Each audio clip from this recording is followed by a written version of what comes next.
Hey, what's up everybody? It's Lids, and we're back for some more Gwent, and today we're playing the brand new I didn't sign up for this seasonal event, which is an alternate game mode in which we get random cards based on the ones we didn't include in our starting deck. That makes it really confusing to set up a deck for this event, but I've got you covered. Alright, so there are a lot of crazy things you can do in this event, but to start things off, we're going to keep things relatively simple with Skellige, Reckless Flurry. Technically, you can switch to Patricidal Fury if you prefer that. The deck overall should work much the same way. The big idea here is that we're going to have a lot of damage from pirates and from warriors. The way that we make that happen is that although the cards we get added to our deck are sort of random, we can control which ones we get, at least to a certain extent. The way we do that is by blocking certain cards that we don't want to have, which we do by focusing on a specific faction and rarity of card, and then within that faction and rarity, whichever cards we do have in our starting deck will not actually appear when we play the game, and whichever ones we don't include in our starting deck can randomly show up in our actual deck in-game. So we don't have perfect control because we might get multiple copies of a certain card and we might get no copies of a different card, but there are enough overlapping synergies with the cards we're working with here that it should still work. So what we're focusing on is Skellige cards that are epic rarity. Any card that we have within that category in our starting deck, we will not ever see show up in the actual matches. So we're blocking Kelpie, Sigvald, Bride of the Sea, Svanrige, Raiding Fleet, Offering to the Sea, Jutta, Blueboy, Morkvarg, Vildkaarl, Harald, Heymaey Flaminica, Terror of the Seas, Gigascorpion Decoction, Skjall, Derran, Heymaey Flaminica, Arnvald, Draig, Yoana, Udalryk, Giant Boar, Delirium, Restore, and Stribog Runestone. So those cards will never actually appear when you are in a match. The cards that will actually appear are the ones that are not greened out here on this screen. So basically that means we have a bunch of cards that give us some form of damage. Yoana in particular is probably the key card that we like to build around here because she gives all of our other warriors additional damage. And then combine that with, if you can get Herkia, that combo is incredible. Other warriors to combine with Yoana, but those are fairly straightforward. Can also get damage from pirates with Holger, although we don't have too many in this group of cards we have here. So Holger, Hammond, Ryogan. Unfortunately, I wish he started in your graveyard, but he doesn't in this event. So he does still work with Holger though. Otherwise, he's an 8-point slam, which could be worse. Bjorn, another decent pirate, so damage from those guys as well. More damage that doesn't technically fit into either of those categories with Gerd. So that's tons of damage. And then you can get boosts if you get Dogger to combine with that. But then you have other stuff that synergizes with the damage. Getting Lock, so solid control from Jenga. We can purify our own units in case they get locked with Premise, so good flexibility there. We can destroy a card altogether if we get to Bloodthirst 3, so that's really useful. Destroy a card that is damaged altogether with Junit. So lots of synergies based on damage and having damaged cards on your opponent's side of the board, and that's again why you could either go Reckless Flurry or with Patricidal Fury, really whichever one you prefer. And then especially if you get some really nice cards like Yoana plus Herkia, Dogger as well, then you can bring some of them back using Suturfa's Right. Again, technically, we are not guaranteed to get any of these cards that we are highlighting here, because we could get duplicates of one card, we could get no copies of another card, but there are enough overlapping things with the cards that we're looking at right now that either way, it should still work reasonably well, which in an event with a randomized deck like this, helps us win more consistently. There are some other absolutely busted and insane combos that we can do in this event, but I'm gonna save those for later, because there are actually a ton of them, and for that reason, I might actually change around our usual upload schedule and video format so that I can show you even more decks. So let's go see it in action. Alright, so going up against Nilfgaard here, and they'll go first.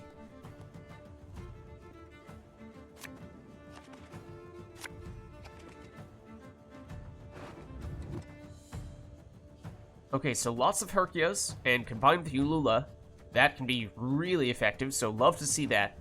Ryogan, mostly just a point slam, so I think we'll probably dump him in. Oh my goodness, okay, this is pretty sweet. It is Nilfgaard, so getting some purification, probably not a bad idea. Suturfa's Right, round 1, probably not ideal, so we'll dump that. Okay, they'll start with Glynis, who you'd have to imagine could get pretty darn huge in this event, so I think in that case, we try to get up to Bloodthirst 3, and have her be our dedicated target for that. So let's go, I think we'll go Herkia first, then we'll get the Youla's down. Okay, it's Philippe, and that is why I led with Herkia. Because they can't really do anything to stop her. Would have liked to have gone Youla on this turn, but that's maybe not all that feasible anymore, so we might just need to go immediately into double Herkia now.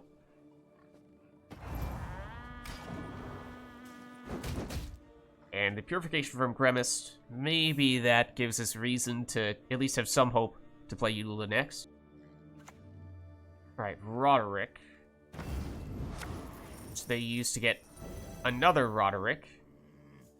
They are handing us points, but they're also getting boosts from Clinus. And another Philippe. Now that's actually, on one hand, it's fine for the Herkias. On the other hand, that now makes it so that Gremist may no longer be sufficient to free up Ulula. Ulula will get doomed and locked on the same turn from these. And then, I mean, we have Zeal. I guess it can still, I think we can still make it happen. I think we can still find a way to work around this.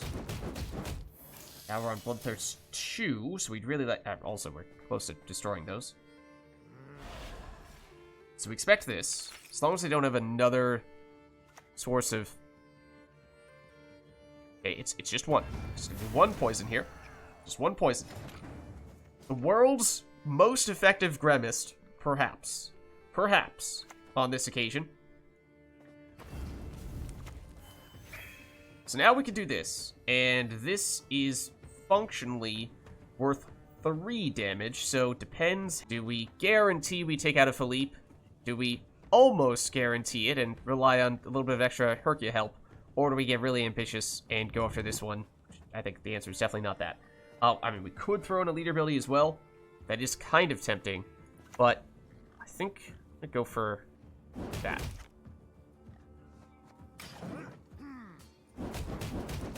Okay, would have liked to have gotten rid of this one too. And, you know, we could have Herkia'd as well. But now this is going to be a lock on Ulula. Unfortunately, we don't have... Oh! Going for Gremist. Okay. That's a little surprising. I mean, we don't have any alchemy cards, so it's not as if we were going to get his order ability back, but I guess they perceived that as a threat nonetheless. That is a little annoying, especially because we were eyeing a potential Champion's Charge play at some point, and that now has become much harder for us to do. However, through delaying their Ulula lock, we now have the option to get another Ulula, or we could just guarantee we remove that Philippe, which may be worth doing. It does, of course, mean we're going to have to let Glynis get by. But if they only have one Philippe, that means they can't immediately lock this Ulula, which I think makes it a lot tougher for them, especially if we start throwing down even more Ululas. So I think we might still want to do this.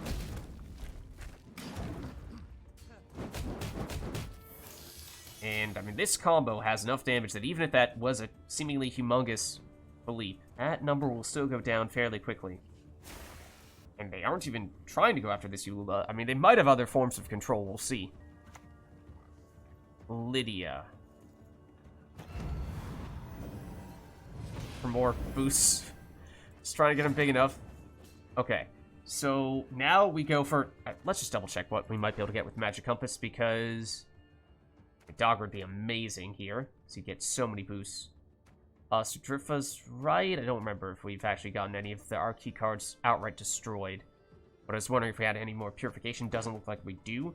So I think we just get even more Ulula action happening here, which means the Herkias are even stronger than before. And again, we could leader ability here, but I think this combo is so strong that we may not need that. Although, obviously, destroying one or two of those would be ideal. Outscoring them is all we technically need to do. And this has gone long enough, and they have been slow enough to answer the key stuffs that this is still working. Alright, they're going to keep on trying Lydia.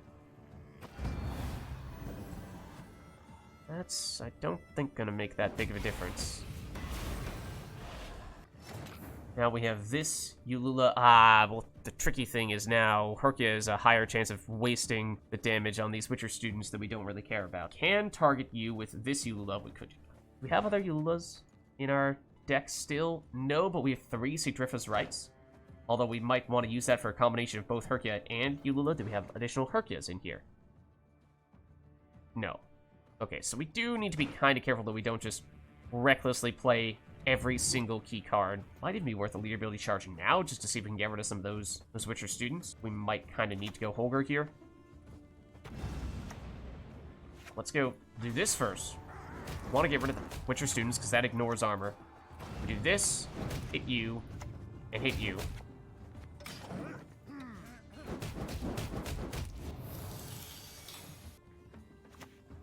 Okay, it's Roderick again.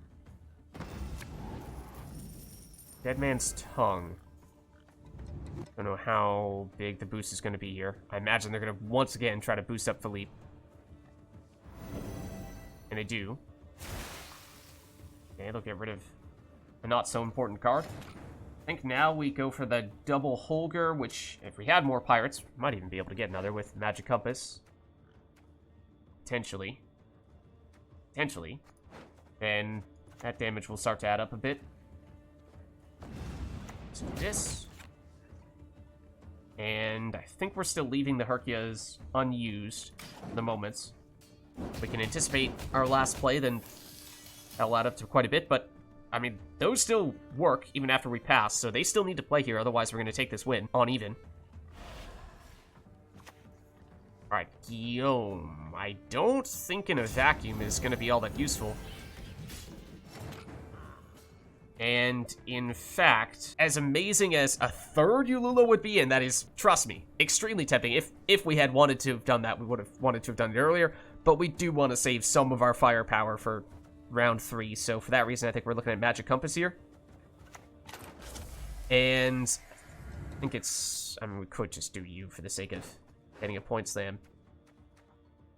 Use Roderick? No. I think it is going to be you then. Would have liked to have saved the Sigrifa's rights, but... Okay, just do this for the sake of having unit on the board. And you are a pirate, so it actually does work with Holger. And again, don't need to use these right now. I mean, we could potentially do it just for the sake of extending our lead here, but this will be pretty tough for them to catch us, I would have to think, and so they won't even try. We'll win on even here with the amazing Ulula plus Herkia combo.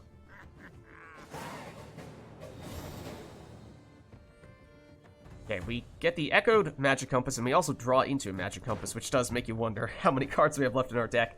No, it's not really a Magic Compass deck per se, but it is, of course, potentially still a tutor for us. We did play the same number of cards as our opponent, so we could either dry pass here, or we could try to push for the 2-0. I'm thinking we dry pass. I'm thinking that double last say and card advantage in round 3 is going to be pretty useful for us. So I think we settle with what we have. I mean, these are good cards, potentially, depending on what we get with Magic Compass, and Ulula, as we were saying, definitely important there. So we'd really like to see a Sigrifa's right, I think, so we can get as much of this combo as we did in round 1 back happening in round 3 as well. Okay, ooh, they're going mill. I mean, if we're trying to go Magic Compass, does technically help us. I don't think we're going to get to that threshold, but it does make you wonder. Okay, so Sigrifa's right does give us either another Ulula or a Herkia from our graveyard.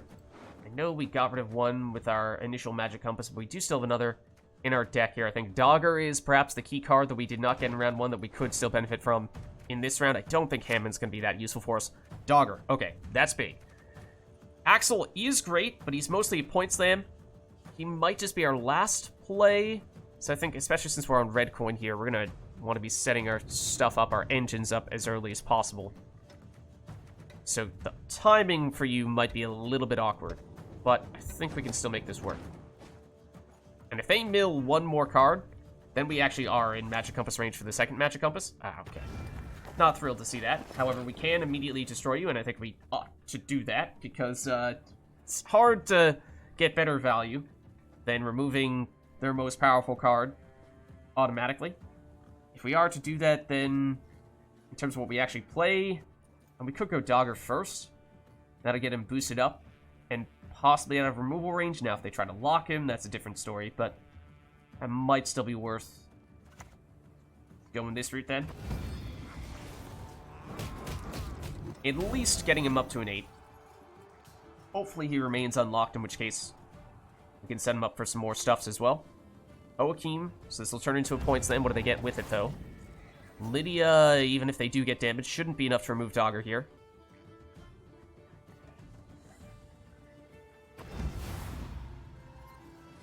Although I am curious what they get from this.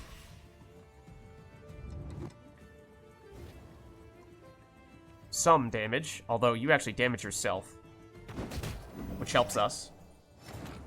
Okay, so now we want to get Ulula and probably Herkia. I mean, there's a chance we can Magic Compass. In fact, we should see this Sigdriffus right at some point.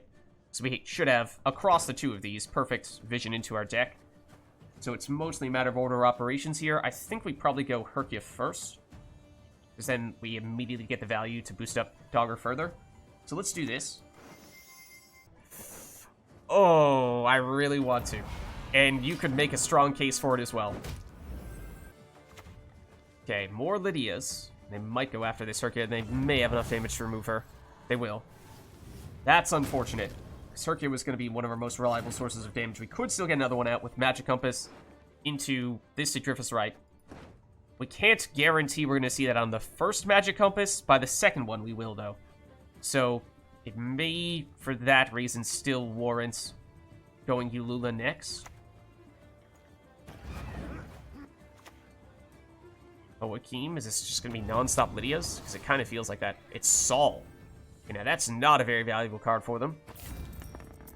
Right, obviously, get the point line from Hoakim. But, I guess we can use one of these. And, not loving our options, though. Not loving our options, though. Lock doesn't really matter here. I think it's Hammond, in that case. And that means we'll just move you, I guess. And we'll hit you. Boost Dogger, then... Oh, Colgrim. We have the same number of cards in our deck. Okay, that's an interesting one. Didn't really see that coming. Well, in that case, they only have one card left, so that is active. And we might just wait to use this Magic Compass so that we don't set them up for Colgrim. I mean, otherwise, we do it, we get Sigdriffus right, we go melee row. It's technically still not guaranteed that we hit Colgrim even if we immediately activate Herkia's ability there. So, you know, let's not tempt fate just yet. Instead, I guess we'll just go with our point slam here with melee row Axel. And they will forfeit. Alright, so going up against Syndicate here. And we'll go first. Okay, so Axel's a good turn 1 play because we don't need to interact with any of our opponent's cards. They won't have any on turn 1, so that's useful. Don't love using you in round 1 because you haven't gotten that much stronger just yet. I mean, double Axel's not a terrible thing, although... Yeah... I guess we could still make that work. Okay, we got lots of damage here. We'd love to see a Dogger in that case, or a Ulula. Okay, I mean, this is definitely the turn 1 play.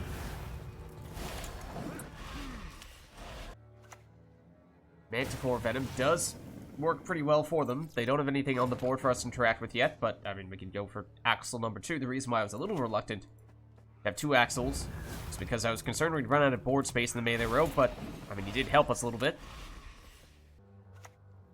Okay, Fabian Hale put a bounty on there, presumably trying to make a full-blown bounty deck with that leader ability. We could purify that bounty. It's not a terrible idea. Remus can make that happen. Maybe we do that. And we'll hit you just so we get a damage card on the board to help set up some of our Bloodthirst. Okay, Tavern Brawl, yeah. Okay, I don't think there's any way to avoid having those two next to each other. Outside of, I guess, holding off on our leader ability, or our stratagem, rather. But, okay, so you're pretty darn weak. Could get a Herkia down.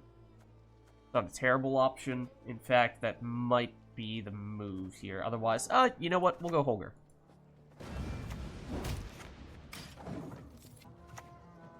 Another Tavern Brawl. Sure.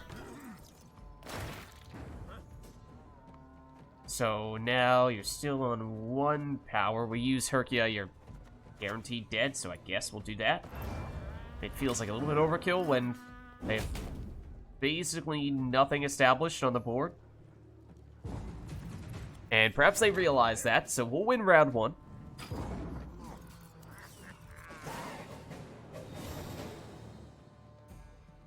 Okay, now you're at least a little bit stronger, and we've 2 Sigvald's Right, which, at this point, you're not a great target, because since we'd missed the deploy ability, you also have a deploy ability we'd miss, but Hercule's not bad. Still not really the perfect option there. With no Holger, you're definitely worse. Yeah, this still feels like, without Ulula, not the best option for us. Bjorn, another card that would work well if we still had Holger, which, I mean, we could do with Sigvald's Right. We do technically have a throwaway here. So we still have... Wait. We have 1 Hercule here. We have 2 Hercules in hand. We have another Hercule in our deck. Wow. Okay, so we just got ridiculous Hercules, although we did not get any of the cards that we really wanted to combine with her, so that stinks. No Doggers, no Ululas. So we might need to just rely on the Hercules in a vacuum to get the job done here. So, for that reason, maybe we won't Sigvald's Right that. Maybe, I guess we'll just use you as a throwaway. Okay, they go Frenzied Dow. Road change doesn't really matter. All that matters is they've outscored us here. It doesn't really matter. We weren't planning on pushing in this round because we've played 1 more card than they have. Doo-doo, I mean, sure. So they'll win round 2. Okay, so now our veteran cards are much stronger at this point, and to be honest, most of our big stuff has Veil, so not really sure the Purification is going to matter, and, well, they'll forfeit.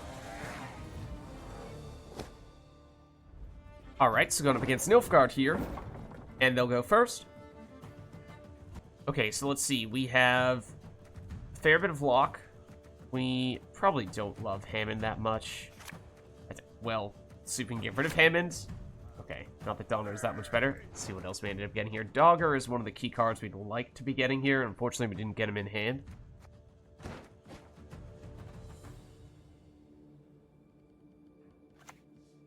Okay, Isbell. Spam that. That's going to be a little bit tricky. Okay. So, I mean, we could lock her if we just get a little bit of damage on the board. She does need to be range row, so actually that is precisely what Hammond is here for, to mess with row-locked cards, so sure, you know what? We'll start with that.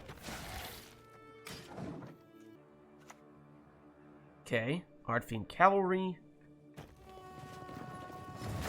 Let's see, now they have 1 unit that's damaged, so we could lock you. I mean, we have so much lock that I guess we might as well, right? Why not? Okay. Curious how much of a boost that's going to get. Not much. Not much.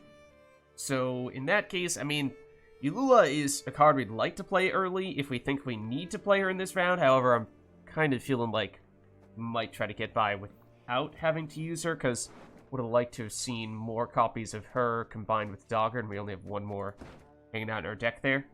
So, what's our alternative, though? We don't have a great one. It's a little early for Gerd. Donar doesn't have the Bloodthirst we're looking for right now either, so I guess we'll use her, but that is definitely a good card that we are using here, and that Caller is a pretty obvious option for them to answer her. Okay, here, that's a tough one to make work in this event, I would have to think. And now, I mean, Gerd melee row is a little bit better, because at least we aren't hitting an armored unit.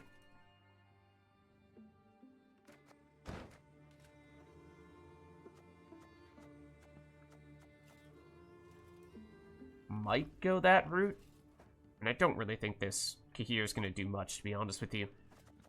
But doing this at least gets us up to now Bloodthirst 3, so we could get a little more damage on Donar. Wow, okay, I am surprised. I am surprised. I mean, moments ago, and we still can lock Kahir. I really didn't think he was going to be much of a factor, but again, we have so much lock that I guess we might as well.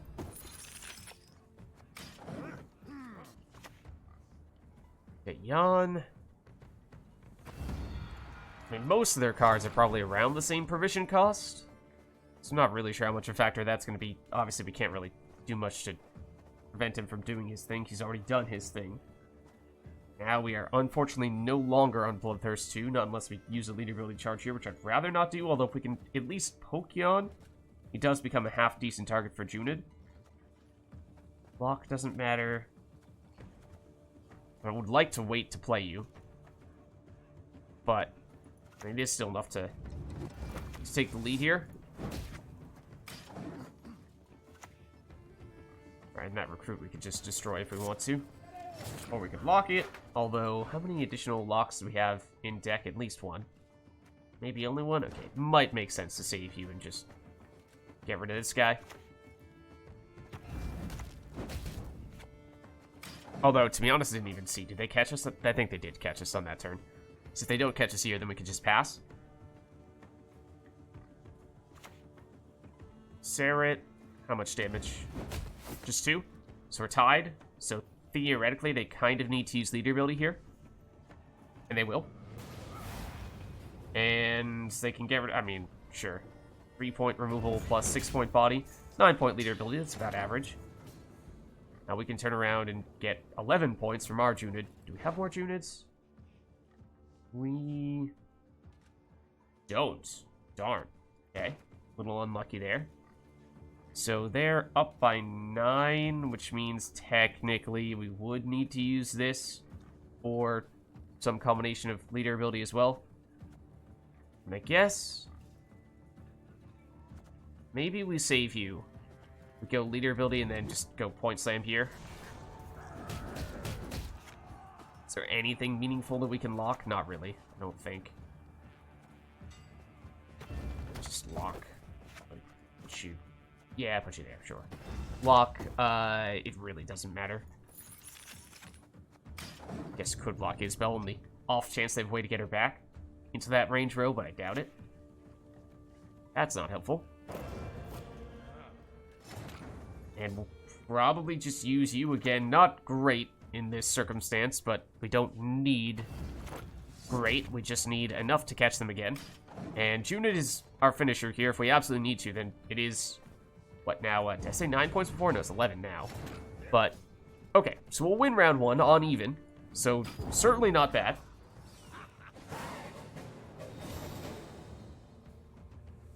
Okay, we do draw into our other Ulula. That is nice. Although, we've mostly pirates here. Outside of that, you're not... Basically, we have no other warriors. So, actually, no Ulula synergies at the moment.